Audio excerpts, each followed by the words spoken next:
noite a todos. Boa noite, boa noite. Vamos dar início então ao nosso encontro de estudos para o Livro dos Médiuns dessa noite. Hoje é dia 9 de abril de 2025, uma quarta-feira, são 20 horas e 1 minuto na cidade de Jaú, e nós estamos transmitindo o nosso encontro de estudos em nome e em homenagem à Associação Jauense de Estudos Espíritas. Estamos localizados na cidade de Jaú, estado de São Paulo, Brasil. Estamos estudando de O Livro dos Médiuns, o seu capítulo de número 9, Locais Assombrados. O item é o de número 132 e a pergunta, Kardec faz diversas perguntas para os espíritos a respeito exatamente desse assunto, locais assombrados, e nós estamos estudando, vamos estudar hoje a partir da pergunta de número 8A. Tá bem? Vamos lá então? Todos apostos? Todos a bordo? Então vamos lá. Pergunta de número 8A. Kardec pergunta aos espíritos superiores o seguinte: as preces que se fazem sobre os seus túmulos são mais agradáveis para eles e os atraem mais do que as feitas em outros lugares? Olha, esta pergunta é de suma importância para resumir tudo aquilo que Kardec, que os espíritos vêm ensinando desde a edição da primeira edição do Livro dos Médiuns, não é? Onde eles falam que é de suma importância o pensamento. Todo o resto, todas as ações do homem está atrelada ao pensamento. Flor que o sujeito leva no túmulo está atrelado ao pensamento e não à flor em si. Qualquer homenagem que se faça ao desencarnado está atrelada ao pensamento e não à homenagem em si, e assim sucessivamente, né? Então olha o que os espíritos vão responder, corroborando isso que eu estou falando. Eles dizem assim: a prece é uma evocação que atrai os espíritos. Evocação é a mesma coisa que você evocar, pedir a presença de.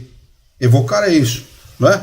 Evocamos agora, nesse momento, com a permissão do Criador e com a ajuda dos bons espíritos, o espírito de fulano de tal. Isso é uma evocação, né? Isso se faz, ou pelo menos se deveria fazer, dentro dos centros espíritas. Não é uma prática comum, porque dentro dos centros espíritas acabou prevalecendo a tese de que não se deve evocar espíritos, ao contrário do que ensinam os espíritos superiores, né?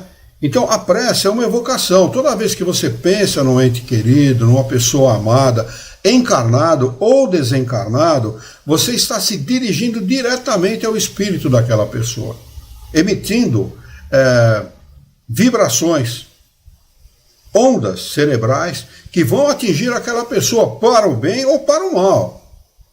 Assim que o ódio tem o seu efeito, como o amor tem o seu efeito, não é? Se nós convocássemos vocês que aqui estão, os 6 que aqui estão no Google Meet, mais as 2 companheiras que estão lá no Facebook. Agora o Jorge acabou entrando também. Boa noite, Jorge.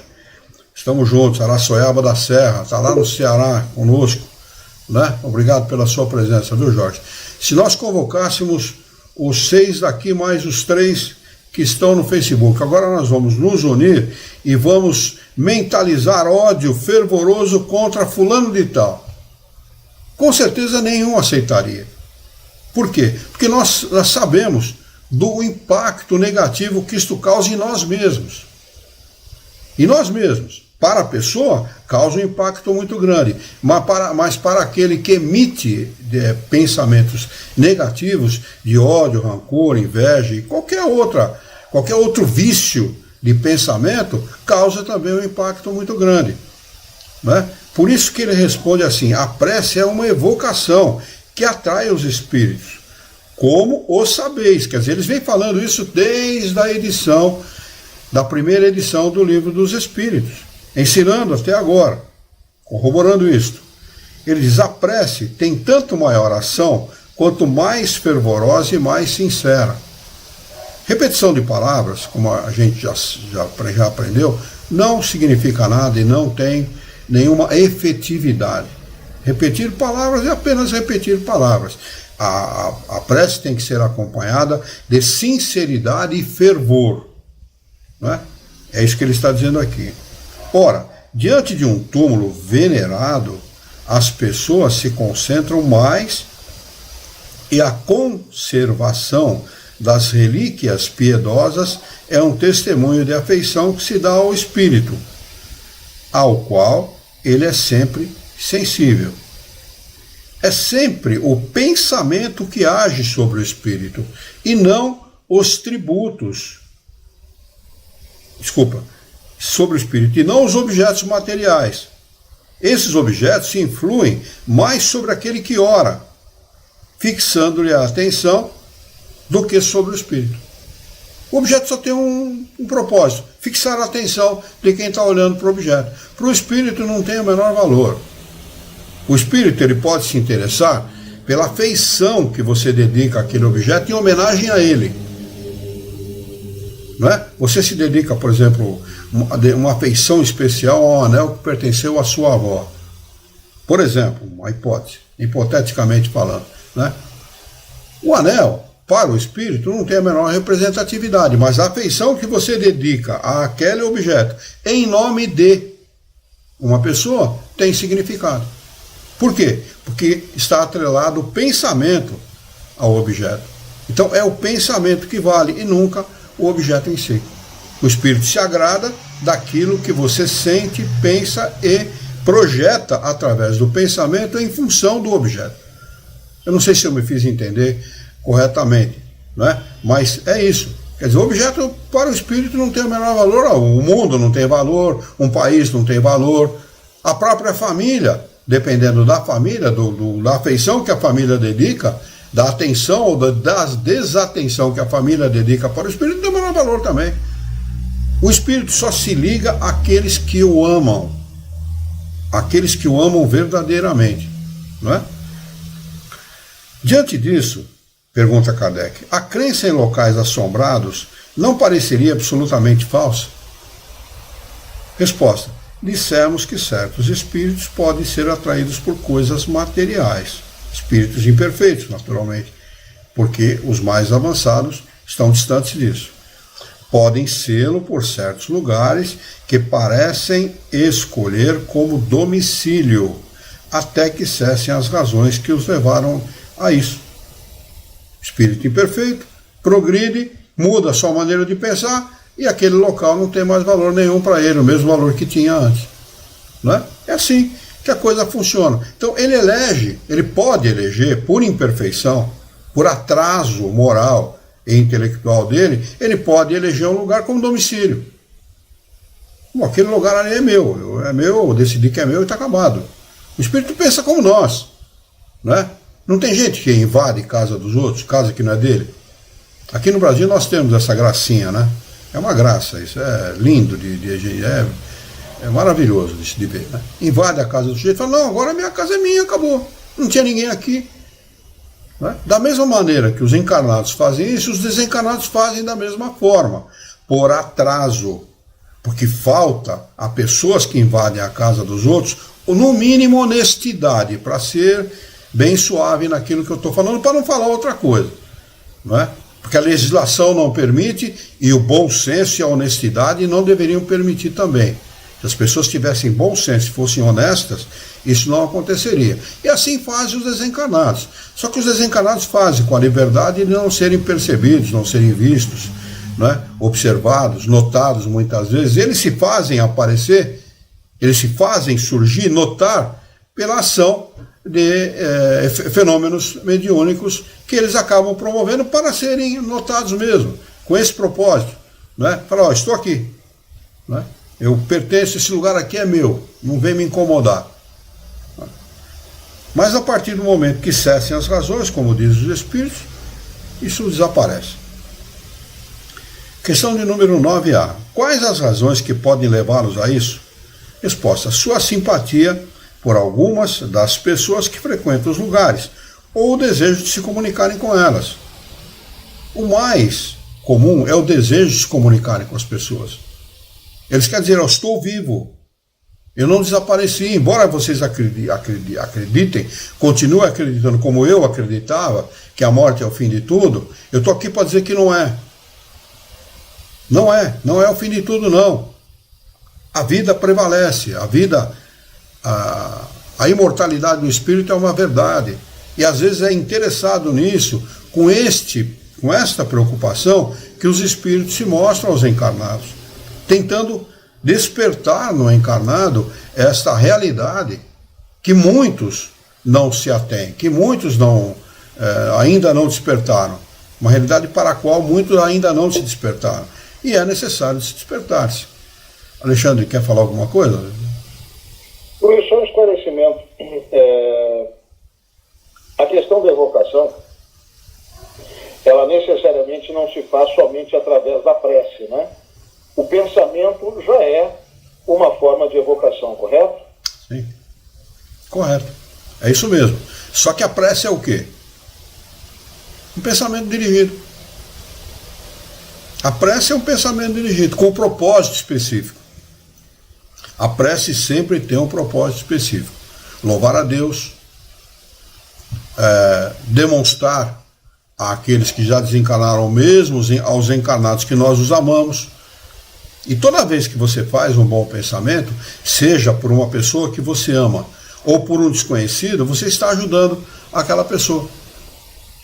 De alguma maneira, você está transferindo bons fluidos para aquela pessoa, retirando os fluidos malsãos, que toda vez que um bom fluido, um fluido são, chega a uma pessoa, aqueles que não são, têm a mesma qualidade que esse, eles saem, dando lugar aos bons.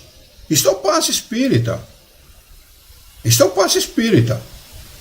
Quando se impõe a mão, você está dirigindo bons fluidos e magnetismo pessoal para aquela pessoa, retirando os maus fluidos e depositando no lugar os bons. O pensamento não faz outra coisa. Por que nós conseguimos êxito quando uma pessoa se dirige a nós pedindo ajuda? Eu não estou me sentindo bem, você faz uma prece, você convida a pessoa para que ela se isole, você também se isola e faz uma prece por ela. Por que ela se sente bem? Exatamente por essa razão que eu acabei de explicar. Todos podem fazer isso, basta querer. Sabendo que uma pessoa não está bem, um vizinho está doente, um parente está doente, está desconfortável, está no mau caminho, né? Está aí usando coisa que não deve, fazendo coisa que não deve e tal. Você pode e deve fazer uma prece pela pessoa. Porque embora pareça que não haja resultado imediato, esse resultado ele ocorre. E isso interfere na vida daquela pessoa de forma positiva, de forma a construir e não a destruir, porque o contrário também é verdadeiro. Toda vez que você fala mal de alguém, toda vez que você exalta os defeitos de alguém, você exalta aquilo que a pessoa faz de errado, você está fazendo exatamente o oposto disso que eu estou falando, prejudicando a pessoa. A maledicência, ela é condenada pelos espíritos exatamente por essa razão. Você está emitindo ondas cerebrais que vão atingir aquela pessoa de forma negativa. É sempre o pensamento. O pensamento, ele constrói e também pode destruir o dono do pensamento e aquele para o qual ele é dirigido, se ele merecer. Fica nessa condicional. Se ele merecer, porque se ele não merecer, vai ficar só você com prejuízo. Só aquele que emite o pensamento com prejuízo. Assim que o ódio, quem odeia, é o primeiro a ser vítima do próprio ódio. Se o odiado merecer ser odiado, ele vai ser odiado. Ele vai receber as influências desses pensamentos. Mas se ele não merecer, você vai ficar sozinho com o prejuízo daquilo que você está fazendo. Por isso que é muito conveniente nós educarmos o nosso pensamento para que jamais, em hipótese alguma, se você não conseguir perdoar, não odeie em hipótese alguma. Não faça isso, porque você vai ser o maior prejudicado. O maior prejudicado. O pensamento é força criadora. Ela cria para o bem e cria para o mal. Assim, olha, os espíritos deixam isso claríssimo nessas respostas que nós demos aqui. Claríssimo, fica claro. Objeto material é objeto material, não tem nada a ver com pensamento.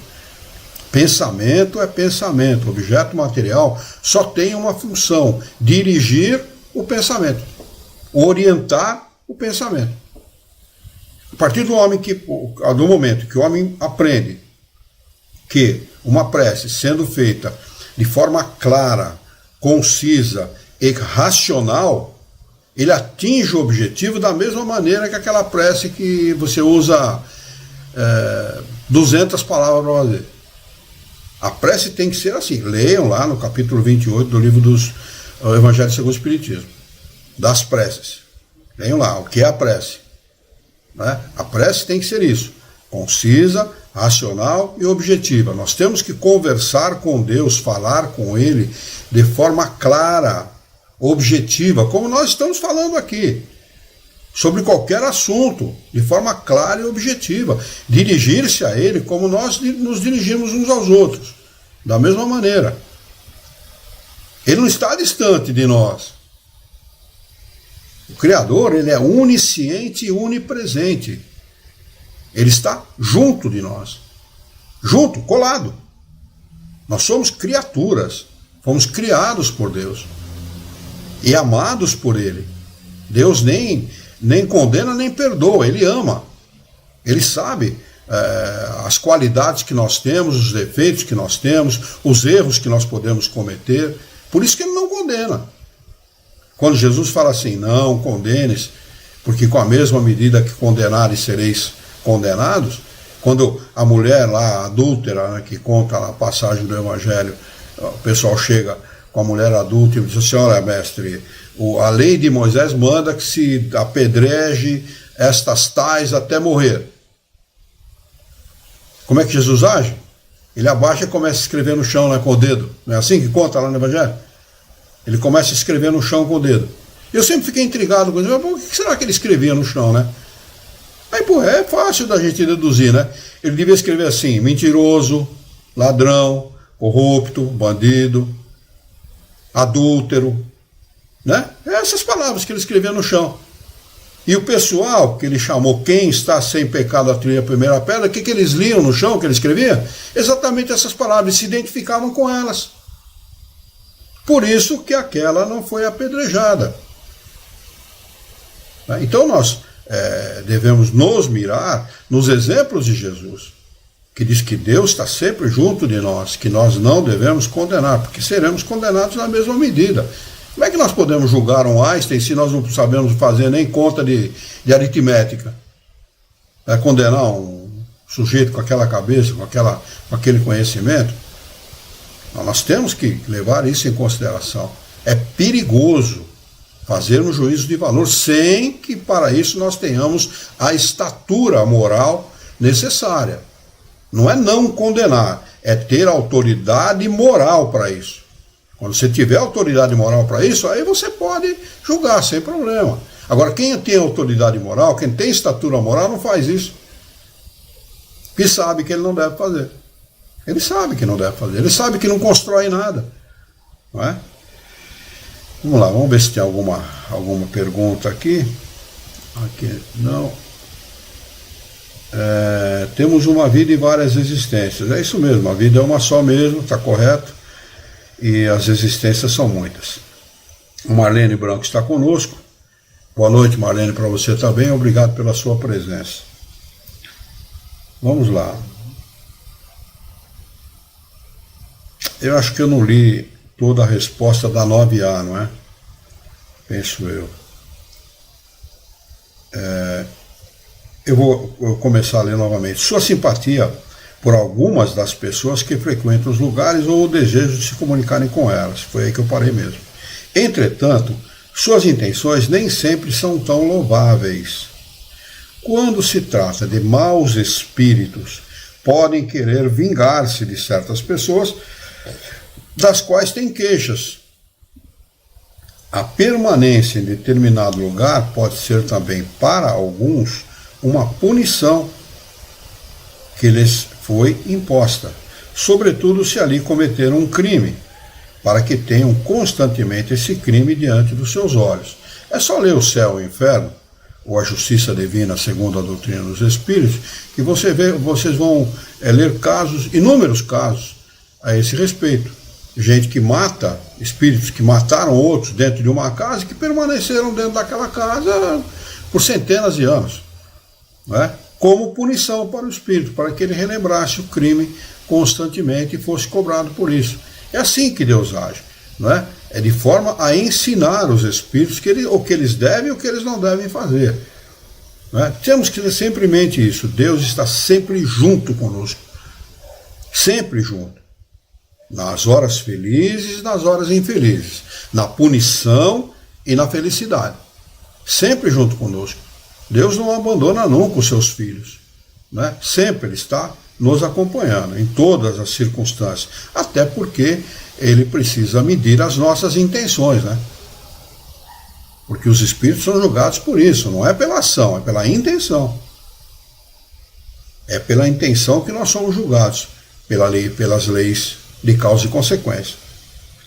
Aqui tem o rodapé de número 2, que é uma nota do professor José Herculano Pires, que diz o seguinte: ver Revista Espírita de fevereiro de 1860, a história de um danado. É muito interessante essa história.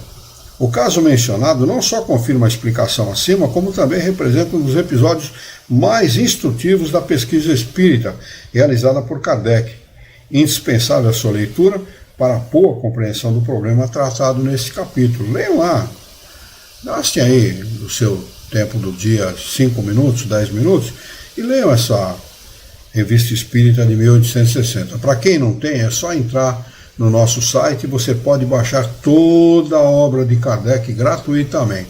www.culturaespiritajaú.com.br. Tem toda a obra de Kardec lá.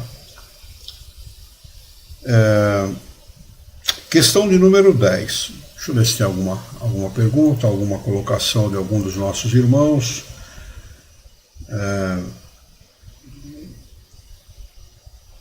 O Jorge escreveu: foi assim que nasceu a doutrina espírita com as irmãs Fox. Na realidade, a doutrina espírita não nasce ainda, Jorge, nasce bem antes, viu? Bem antes. Irmãs Fox vamos dizer, mais contemporânea com a doutrina espírita, né? Mas antes das irmãs Fox tiveram outros, né? Andrew Jackson Davis, por exemplo, do norte-americano, que escreveu Arcânia Celeste. Procure, faça a sua pesquisa para você ver. Este jovem, ele escreveu uma obra, inclusive prevendo o aparecimento, o surgimento, em meados do século XIX, da doutrina dos espíritos. Andrew Jackson Davis. Vamos lá. Questão de número 10. Os locais assombrados sempre o são por seus antigos moradores? Resposta: algumas vezes, mas não sempre, pois se o antigo morador for um espírito elevado, não ligará mais à sua antiga habitação,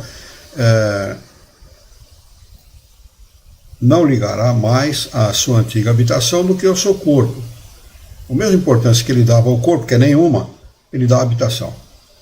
Os espíritos que assombram certos locais quase sempre o fazem por capricho, a menos que sejam atraídos pela simpatia por algumas pessoas. Tem afinidade com aquela pessoa, a pessoa fez alguma coisa para ele, foi maledicente, por exemplo, com o cara, uma vida inteira, né? Ou então ele era lá um morador de rua, um pedinte, um mendigo, maltratou o cara uma vida inteira. Aí quando ele desencarna, ele percebe que ele pode, vai lá e atormenta a pessoa. É assim que funciona, tá bem? Sempre com o propósito, repito, de ensinar aos encarnados alguma coisa, sempre com esse propósito. Não existe o mal pelo mal, é sempre o bem pelo bem, embora pareça o mal. 10A, pergunta: podem eles fixar-se no local para proteger uma pessoa ou a sua família? Resposta: seguramente, se são espíritos bons. Os familiares fazem isso. Os nossos familiares, espíritos familiares, são aqueles que tinham parentesco conosco e desencarnaram. Esses são os espíritos familiares. Nem sempre são espíritos superiores, né? Mas sempre bons espíritos. Ficam ligados a nós, preocupados, inclusive, indevidamente, muitas vezes, conosco, que deviam cuidar da própria vida. Vai progredir, vai aprender, vai para outro lugar, ficar ligado a filho e a parente, a sobrinho. Vai cuidar da tua vida. Deixa o cara que vive a vida dele. Mas ficam preocupados, porque é natural. Uma mãe, né? Aí entra aí a feminilidade e a capacidade de reprodução, de reproduzir uma outra vida da mulher, não é? Fica lá pegada ao filho, preocupada com o filho e tal, em vez de procurar os próprios interesses, fica lá grudada no bichinho até ver que se ele apruma na vida. E às vezes nem sempre apruma. Mas é assim, são os espíritos familiares, né? Seguramente são bons espíritos, mas esse caso jamais se manifesta de maneira desagradável. O espírito familiar não se manifesta de maneira desagradável, ele se manifesta nos sonhos, dando conselhos, se deixando ver, né? Bonito, com aparência bonita, sorridente e tal. Poxa, minha mãe está comigo, meu pai está comigo, né? Então isso dá um alento, dá uma motivação para o encarnado, para ele enfrentar essa vida aqui de misérias, né? Questão de número 11. Há alguma coisa de real na história da Dama Branca? Eu não conheço essa história, viu, gente? Responde os espíritos. É um conto extraído de 1000 fatos que realmente se verificaram. E aqui tem um rodapé, talvez o professor vai explicar. Essa Dama Branca é uma figura das antigas mitologias escocesas e alemãs que aparecem em lendas populares. Isso está cheio, né? Os vikings tinham muito disso. Os vikings acreditavam muito lá em Valhalla, que era o mundo que eles iam depois que desencarnavam e tal, né? E, embora não apareça com o nome de espiritismo, né? E nem como reencarnação, por exemplo, a palavra reencarnação aparece na antiguidade como palingenesia, né? Palin, de novo, genesia, nascer de novo. É a mesma coisa que reencarnação.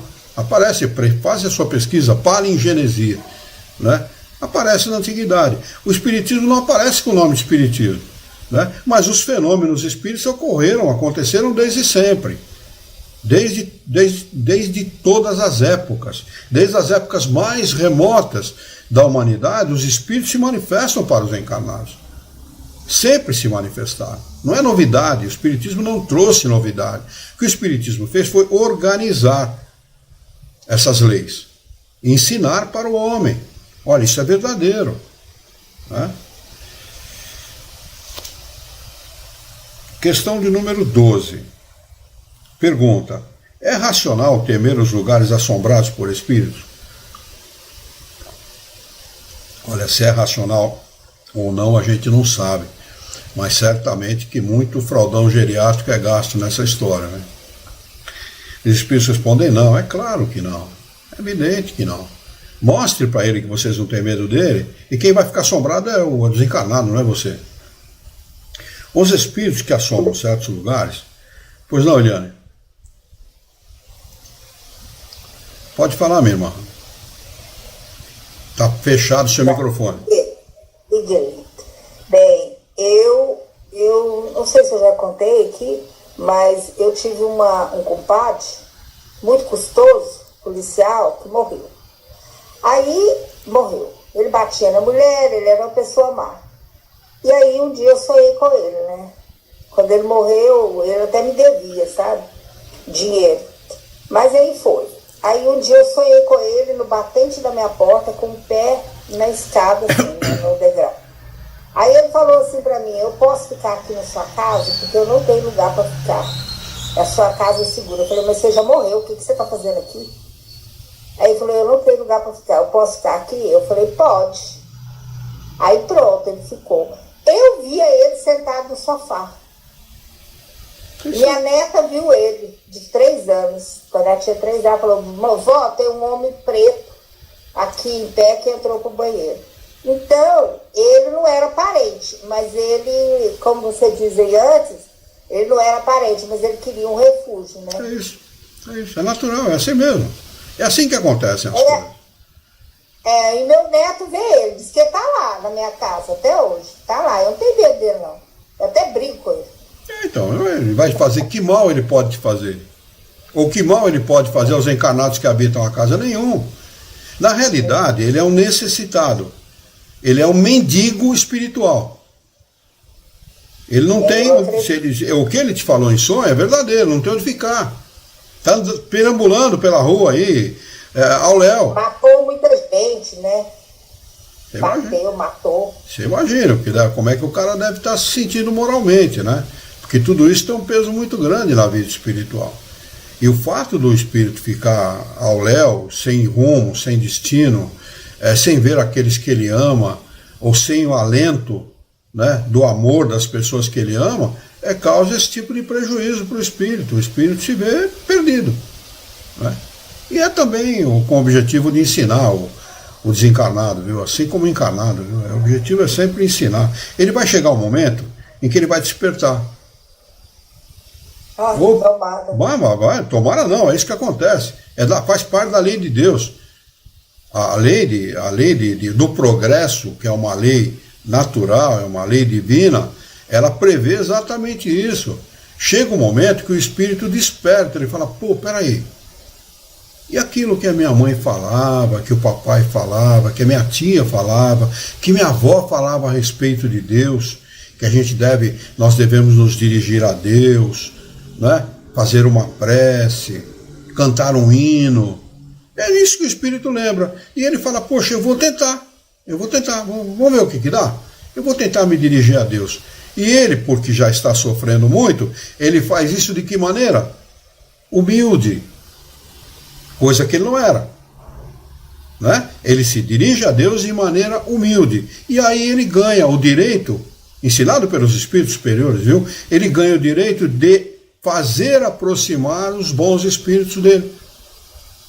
E aí ele começa a receber instruções, orientações, bons conselhos, e ele vai dirigir a sua vida para o interesse de uma nova encarnação que seja exitosa, uma encarnação melhor do que ele teve do que a última que ele teve. É assim que acontece com todos. Aconteceu conosco no passado, com certeza. Nós não estamos estudando doutrina espírita aqui por acaso. Acaso não existe, acaso é coisa de quem não sabe. Quando o cara não sabe explicar uma coisa, ele fala que é um acaso. Não existe isso. Nós estamos interessados em quê? Em nos melhorar. Em melhorar a nossa condição moral, em melhorar a nossa condição intelectual, em nos esclarecer, para poder desencarnar melhor. E acontecer o quê? Ir para um mundo melhor? De jeito nenhum, nós vamos ficar nesse mundo mesmo, mas vamos reencarnar melhor, com certeza.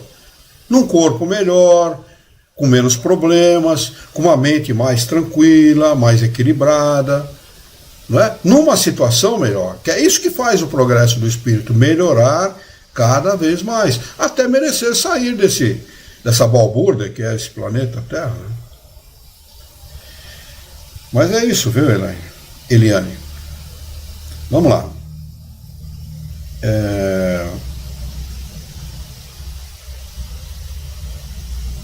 Eles respondem, não. Os espíritos que assombram certos lugares os põem em polvorosa, procuram antes divertir-se à custa da credulidade e da covardia das criaturas, do que fazem mal. Lembrai-vos de que há espíritos por toda parte, e de que, onde estiverdes, tereis espíritos ao vosso lado, mesmo nas mais agradáveis casas. Eles só parecem assombrar certas habitações, porque encontram nelas oportunidade de manifestar a sua presença. Olha o objetivo dos espíritos, manifestar a sua presença. Será que é manifestar a presença por manifestar a presença? É claro que não. É manifestar a presença para levar o encarnado ao raciocínio de que existe uma vida após a morte. Existe algo que sobrevive. Aí ele começa a pensar nisso, aí ele vai procurar a resposta. É isso que nos levou no passado e nos leva no presente a estudar a doutrina espírita, a se despertar para essa realidade. Que nós podemos ter passado aí 2, 3, 10 encarnações, sei lá quantas, sem nos atermos a essa realidade. Quantas pessoas estão no mundo que não se atêm a isso, que não se atêm a essa realidade? Nem cogitam disso, nem raciocinam a respeito, levam a vida porque levam. Né? Vai de que vai, esse mundo é uma vida só mesmo, temos que aproveitar e pau na mula. Né? Vamos aproveitar. E se entrega a todo tipo de paixão. Que é o que está acontecendo com a boa parte da molecada hoje em dia, né? Se entregando a todo tipo de desvario. Aqui tem um rodapé de número 4 que diz o seguinte, é uma nota do professor também. O filósofo grego Tales de Mileto dizia, abre aspas, o mundo é cheio de deuses. Os deuses antigos eram espíritos, segundo explica o Espiritismo. A afirmação de Tales concorda com a resposta acima. Há espíritos por toda parte. Ver em O Livro dos Espíritos, capítulo 9, da segunda parte, Intervenção dos Espíritos no Mundo Corpóreo. É isso mesmo, eles estão em todos os lugares, bons e maus. Eu falo bons e maus lugares? Não, bons e maus espíritos. Você pode ter um espírito muito bom, um espírito superior, num lugar muito ruim. Num antro, por exemplo, de vícios.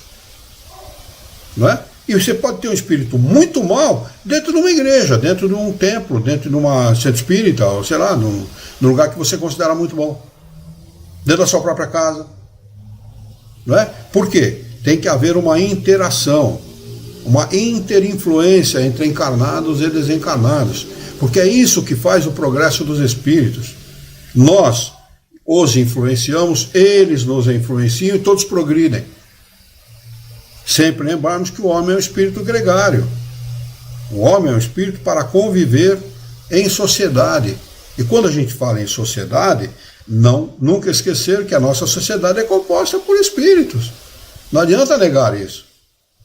As pessoas podem até negar porque não acreditam ou qualquer outra coisa, mas sempre passam por fenômenos promovidos pelos espíritos que ele não quer dar ouvido. Ele não quer se ater àquilo. Não interessa para ele, não, eu tenho medo, não quero falar dessas coisas. Chama isso dessas coisas. Mas não é dessas coisas, amigo. Você vai ser essas coisas depois que você desencarnar. É isso que você vai ser. Um desencarnado, um espírito imortal. Então prepare-se agora. Prepare-se já para essa situação, porque estaremos nela em breve. A vida é fugaz, passa rapidamente, não é? 13ª pergunta. Há meios de os expulsar? Resposta sim, mas quase sempre o que se faz para afastá-los serve mais para atraí-los. Porque se xinga, né? Se xinga, se faz um monte de coisa que não se devia. Aí o espírito dá risada na cara dos caras. Porque ao invés de se afastar, eles ficam mais... Aí que eles ficam no lugar mesmo, eles fazem de birra, né? O melhor meio de expulsar o mau espírito é atrair os bons. Portanto, atraia os bons espíritos fazendo o maior bem possível, que os maus fugirão, pois o bem e o mal são incompatíveis. Sede sempre bons e tereis bons espíritos ao vosso lado.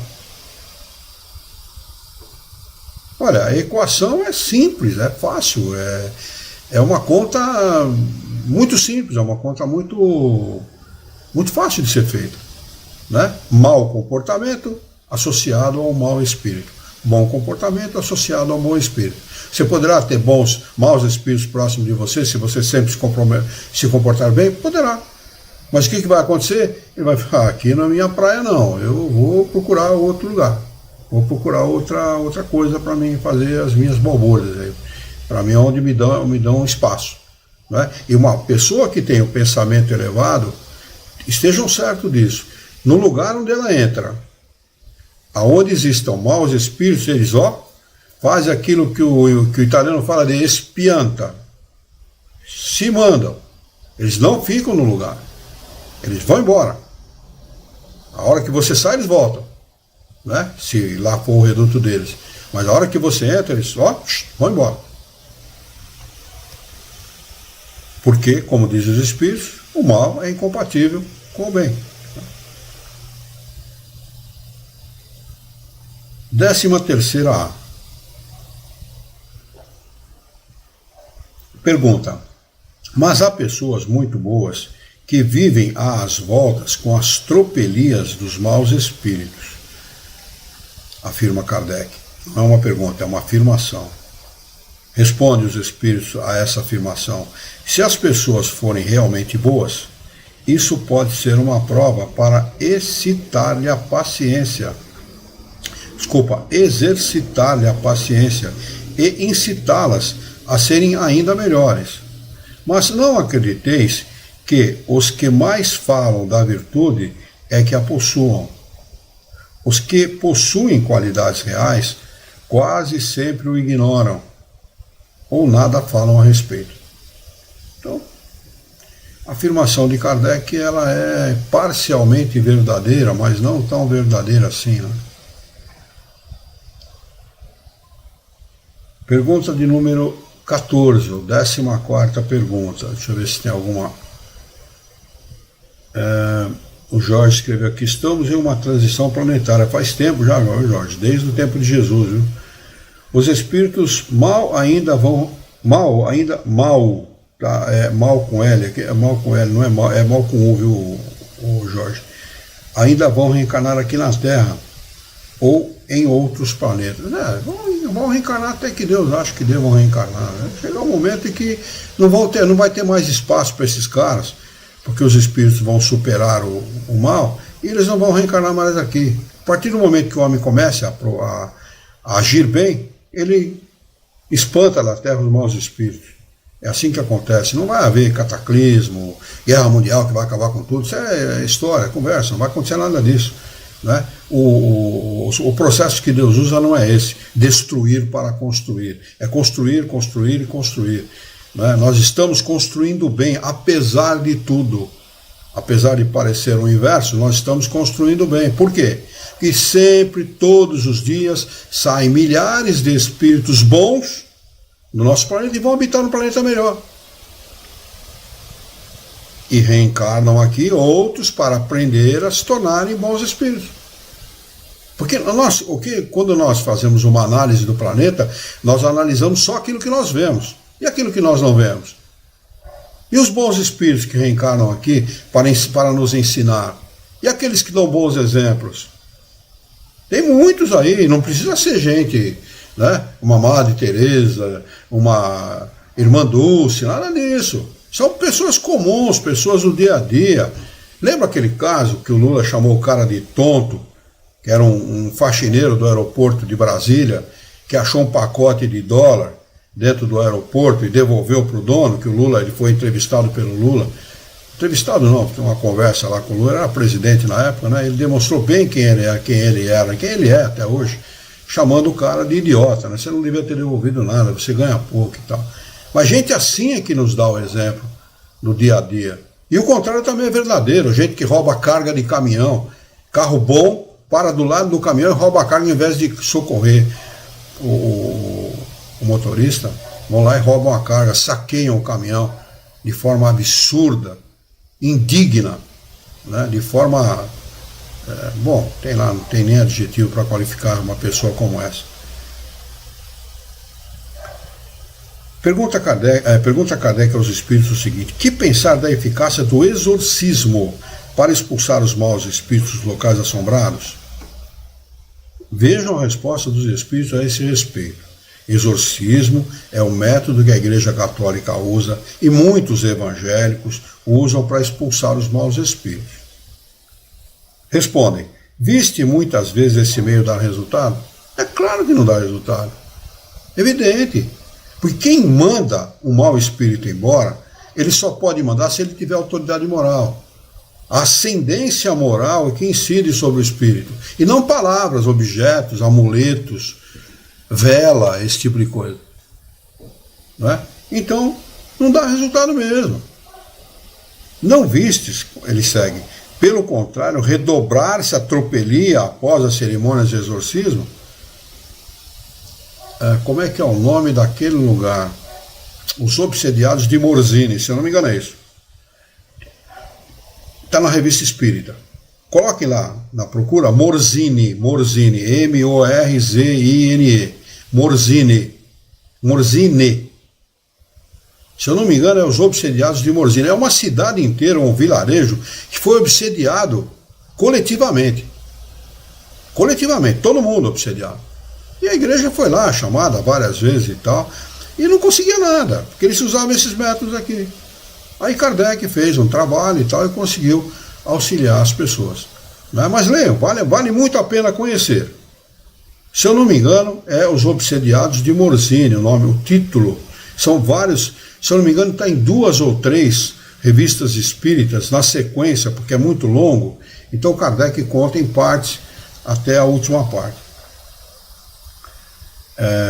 É que eles se divertem ao serem tomados pelo diabo. Os espíritos não têm más intenções. Os espíritos que não têm más intenções podem também manifestar a sua presença por meio de ruídos, ou mesmo tornar-se visíveis, mas não fazem jamais tropelias incômodas. São quase sempre espíritos sofredores que podem aliviar fazendo preces por ele. De outras vezes, são mesmo espíritos benevolentes que desejam provar a sua presença junto a vós, ou, por fim, espíritos levianos que se divertem, como os que perturbam o repouso com barulhos, são quase sempre espíritos brincalhões. O que melhor se tem a fazer é rir do que fazem. Eles se afastam ao verem que não conseguem amedrontar ou impacientar. Ele faz uma referência aqui, ver o capítulo 5, manifestações físicas espontâneas. Resulta das explicações acima que os espíritos que se apegam a certos locais e neles permanecem de preferência, mas não têm necessidade de manifestar a sua presença por efeitos sensíveis. Qualquer local pode ser a morada obrigatória ou de preferência de um espírito, mesmo que seja mau, sem que jamais haja produzido alguma manifestação. Os espíritos que se ligam a locais ou coisas materiais nunca são superiores. Essa afirmação é corretíssima, é isso mesmo. O espírito que se liga a coisa material não pode ser um espírito que já realizou algum progresso. Todo espírito que realiza algum progresso, ele se distancia da matéria, cada vez mais, vai se distanciar. Eu falo em todos os sentidos, das coisas materiais e dos seres encarnados, que foram, nessa encarnação ou em outra encarnação, seus parentes. Porque o espírito se liga por afinidade, por amor, e não por parentesco. O parentesco é uma maneira de estreitar os laços de amor entre as pessoas, que nem sempre acontece. Há muitos inimigos dentro da própria família. Inimigos fidagais mesmo. Gente que não quer saber da gente, que comete todo tipo de coisa contra a gente. Então nem sempre o laço de parentesco significa amor entre as pessoas. Muitas vezes significa desamor. Então por isso que as pessoas têm que aprender a se afastar. É meu parente, tudo bem, quer agir do jeito que ele age, é problema dele, não é meu. Amanhã ou depois, a hora que ele despertar, não desejo mal, não tenho ódio, não tenho desejo de vingança, nenhum tipo de mau sentimento, mas a hora que ele despertar, a gente se encontra novamente. E nós vamos nos encontrar com todos os espíritos, não é só com os nossos parentes, com todos. Os bons espíritos se afinam por ideal de conduta. Guardada as devidas individualidades, os bons espíritos, os espíritos superiores, pensam da mesma maneira. Notem que eu falei primeiro, guardada as devidas individualidades. Os espíritos superiores pensam igualmente, pensam da mesma maneira, porque tem afinidade na maneira de pensar. Então, nem sempre foram nossos parentes, mas se for um bom espírito, se nós nos afinizarmos com ele, nós vamos amá-lo e vamos ser amados por esse espírito, independentemente de parentesco. Então precisamos aprender a nos distanciar de tudo que é coisa material. Somente assim nós vamos progredir moral e intelectualmente. Vamos lá. Os espíritos que ligam a locais ou coisas materiais nunca são superiores, mas por não serem superiores, não têm de ser maus ou de alimentar más intenções. São mesmo, algumas vezes, companheiros mais úteis do que prejudiciais, pois caso se interessem pelas pessoas, podem protegê-las. Não é proteger a pessoa e fazer por ela aquilo que ela tem que fazer. Não, ninguém faz isso, nem Deus faz isso por nós. Nem Jesus, nem Deus, nem ninguém, nem nosso Espírito guia. Nós temos que fazer por nós aquilo que é nosso dever, que é nossa obrigação. De que maneira eles protegem? Nos inspirando o bem. Embora ele seja um espírito mau, eles podem dizer assim: meu filho, não siga esse caminho, é um mau caminho, não é um bom caminho. Não faça isso.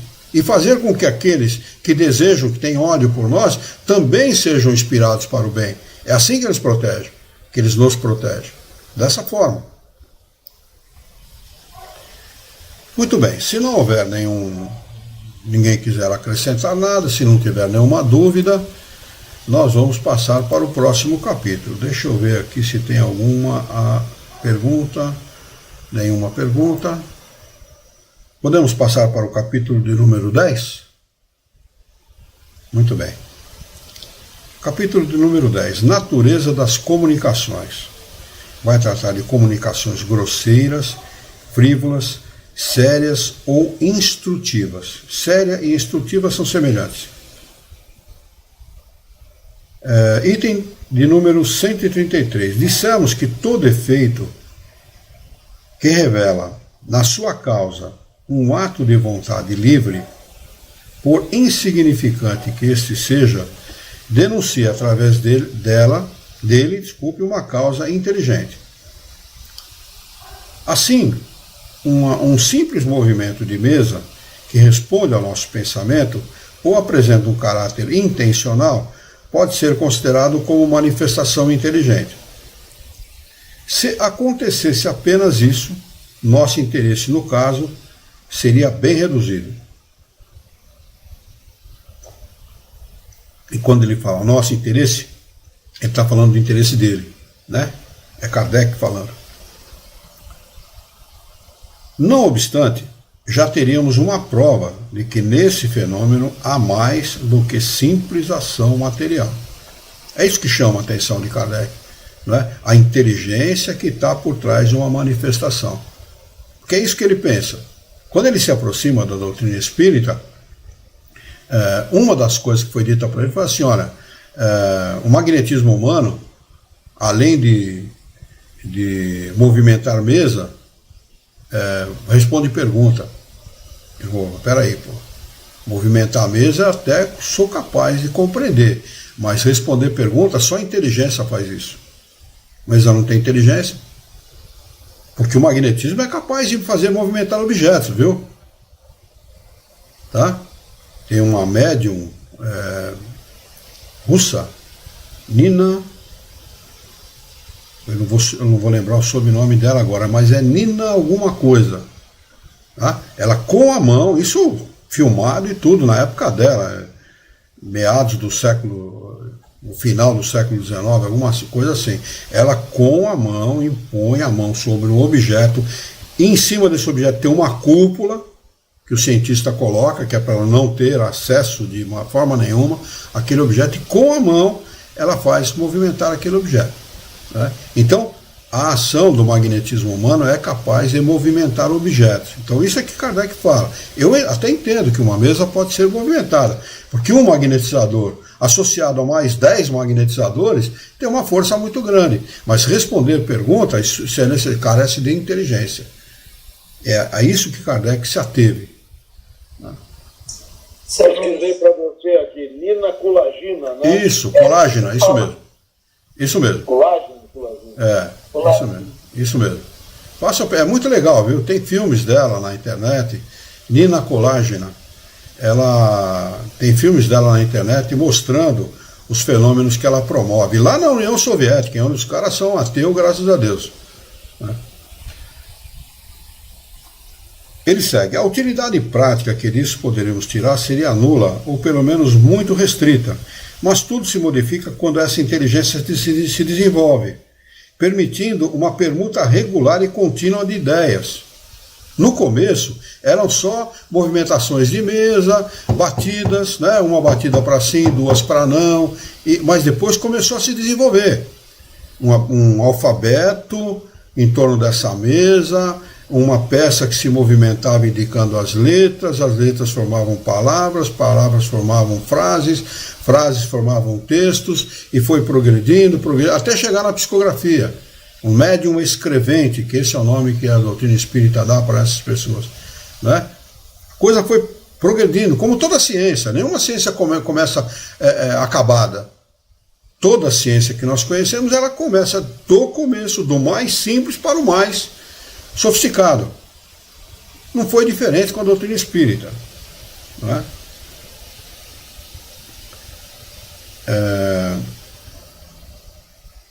Então, já não se trata de simples manifestações inteligentes, mas de verdadeiras comunicações. Manifestação dos espíritos pode se dar de diversas maneiras. Movimentação de uma mesa, de um lápis, ou de qualquer coisa. Mas quando ele escreve textos, ele está se comunicando. Comunicar-se não é apenas uma manifestação. Comunicar-se é escrever um texto com o objetivo de ensinar alguém alguma coisa, ou conversar com alguém algum assunto que ele, espírito desencarnado, deseja. Isso que é uma comunicação. Nem sempre o espírito que se manifesta deseja se comunicar. Nem sempre. Ele pode simplesmente se manifestar. Mas a partir do momento que ele fala alguma coisa dirigida a alguma pessoa, ele está se comunicando com aquela pessoa. Os meios de que hoje dispomos permitem-nos obtê-las tão extensas, explícitas e rápidas como as que mantemos com os homens. Olha, eu acho que dá para a gente acabar, faltam 2 minutos ainda, dá para a gente acabar esse item 133 aqui. Se houvermos compreendido bem, segundo a escala espírita, o Livro dos Espíritos, número 100 e seguintes, quem não conhece ou quem não estudou com a profundidade necessária, por favor, dirijam-se à questão de número 100 e seguintes do Livro dos Espíritos e conheçam com a profundidade necessária. Estudem, dê a devida atenção àquilo que ali está escrito, que vale a pena a gente conhecer. A infinita variedade de espíritos no tocante à inteligência e à moralidade, facilmente conceberemos as diferenças existentes em suas comunicações. Elas devem refletir a elevação ou a inferioridade de suas ideias, seu saber ou sua ignorância, seu vício e suas virtudes. Por que é importante saber disso? Porque nós temos que saber que tipo de espírito está se comunicando. É bom? Se for bom, a palavra dele não pode contradizer o fato dele ser bom. Se ele se diz bom e escreve porcaria, ele não é espírito bom. Então é fundamental saber disso. Não confie, não acredite em todos os espíritos, mas provai que os espíritos vêm de Deus. É evangélico isso, não é?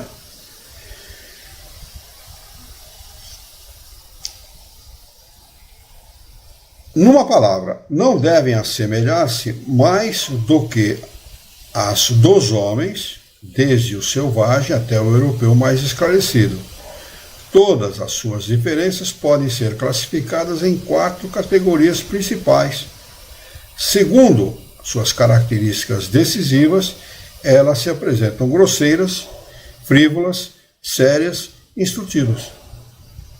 Dentro dessas 4 categorias, o espírito pode se manifestar de forma grosseira, pode se manifestar de forma frívola, como um homem frívolo, por exemplo, né? Que não, o assunto dele não interessa para ninguém, né? Séria e com o objetivo de instruir, instrutivas. Vamos marcar a questão de número 134 desse capítulo de número 10 para nós retomarmos na próxima quarta-feira. Alguma pergunta? Alguém quer acrescentar alguma coisa?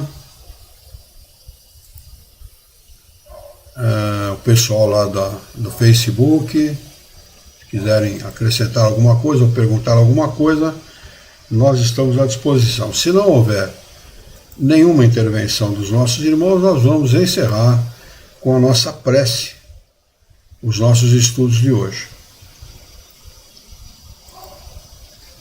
Muito bem.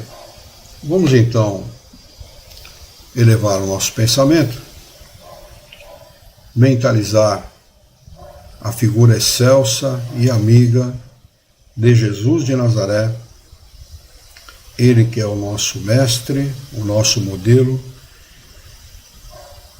e guia de toda a humanidade, e juntos com Jesus vamos nos dirigir ao Criador, ao Senhor da vida, fonte inesgotável de paz, de amor, de bondade, de misericórdia e justiça, para agradecê-lo muito pela oportunidade de aqui estarmos reunidos em seu nome, para estudarmos as questões propostas pelo Livro dos Médiuns dessa noite. Queira a vossa bondade, a vossa misericórdia, que tenhamos bom ânimo, coragem, determinação, ideias renovadas, alegria de viver, entusiasmo, para que nós possamos trabalhar e sermos úteis à sociedade em que vivemos. E dá-nos ainda, Senhor, a força e a coragem para orientarmos a própria existência por um profundo e sincero respeito pelo nosso próximo. Em Teu nome, em nome de Jesus, em nome dos bons espíritos, em nome do nosso diretor espiritual e de sua equipe, nós declaramos encerrado o nosso encontro de estudos dessa noite. E que assim seja.